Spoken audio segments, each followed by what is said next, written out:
ഇന്ന് ഞങ്ങൾക്ക് രണ്ടുപേർക്ക് ലീവ് ആയതുകൊണ്ട് എന്തെങ്കിലും നോൺ വെജ് എടുത്ത് കുക്ക് ചെയ്യാമെന്ന് വിചാരിച്ച് ഞങ്ങൾ രാവിലെ തന്നെ മീനോ ചിക്കനോ അങ്ങനെ എന്തെങ്കിലും വാങ്ങിക്കാമെന്ന് വിചാരിച്ചിട്ട് ഇറങ്ങി കേട്ടോ. അപ്പോൾ ഞങ്ങൾ ഫസ്റ്റ് നേരെ പോയിട്ടുണ്ടായിരുന്നത് മീൻ കടയിലേക്കാണ് കേട്ടോ. കാരണം ഇവിടെ മീൻ തടപ്പൊടി കാലം എന്ന് പറയും. നമ്മുടെ നാട്ടിലെ പോലെ കടലിലേക്ക് പോകാൻ റെസ്ട്രിക്ഷനുള്ള ടൈമില്ല, അതുപോലത്തെ ടൈമായിരുന്നു. അതുകൊണ്ട് ഫ്രഷ് കിട്ടുമെന്നറിയില്ല. ആദ്യം ചെന്ന് നോക്കിയിട്ട് വരാമെന്ന് പറഞ്ഞാൽ ഞങ്ങൾ നേരെ പോയതാണ്.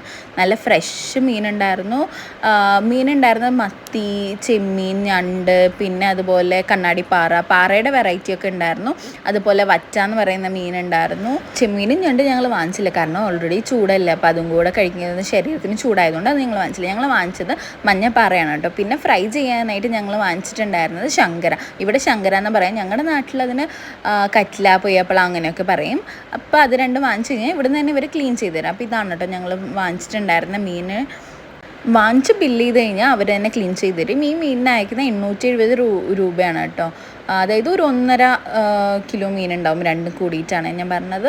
അപ്പോൾ ഇവർ തന്നെ കട്ട് ചെയ്ത് തരും. അത് കഴിഞ്ഞ് ഞങ്ങൾ പിന്നെ വാങ്ങിച്ചു കഴിഞ്ഞതിന് ശേഷം എന്തായാലും ഇന്ന് ബ്രേക്ക്ഫാസ്റ്റ് ഒന്നും ഉണ്ടാക്കിയിട്ടില്ല, അതുകൊണ്ട് പോയിട്ടൊരു ചായയും സമൂസയും കഴിക്കാമെന്ന് വിചാരിച്ച് ഞങ്ങളിവിടെ അടുത്ത് തന്നെയുള്ള ഒരു ബേക്കറി. ഇതാണ് എൻ്റെ ഇവിടുത്തെ ഫേവറേറ്റ് സമൂസ.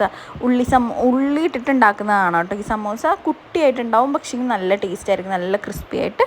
അങ്ങനെ ഞങ്ങൾ അതും ചായയും കൂടെ കുടിച്ച് പിന്നെ മീൻ കറി ഉണ്ടാക്കാനായിട്ട് കുറച്ച് തക്കാളിയൊക്കെ വാങ്ങിക്കാനുണ്ടായിരുന്നു. അതുപോലെ ചൂടല്ലേ, അപ്പം നമുക്ക് ലെമൺ ഉണ്ടാക്കി വയ്ക്കാമെന്ന് വിചാരിച്ചിട്ട് അങ്ങനെ ലെമണും തക്കാളി പിന്നെ കറിവേപ്പില അങ്ങനെ മീൻ കറിക്ക് ആവശ്യമായിട്ടുള്ളതും കുറച്ച് തേങ്ങ അങ്ങനെയൊക്കെ വാങ്ങിച്ച് ഞങ്ങൾ അതൊക്കെ പർച്ചേസ് ചെയ്തിട്ട് ഞങ്ങൾ നേരെ വീട്ടിലേക്ക് വന്നു. അപ്പം ഞാൻ എൻ്റെ മീൻ കറിയുടെ കുക്കിംഗ് വീഡിയോയും ഡെയിലി വ്ളോഗും ഒക്കെ ഇടുന്നുണ്ട്. നിങ്ങളെല്ലാം ഇഷ്ടമാവുന്നുണ്ടെങ്കിൽ കയറി കണ്ടു നോക്കുക, സബ്സ്ക്രൈബ് ചെയ്യുക.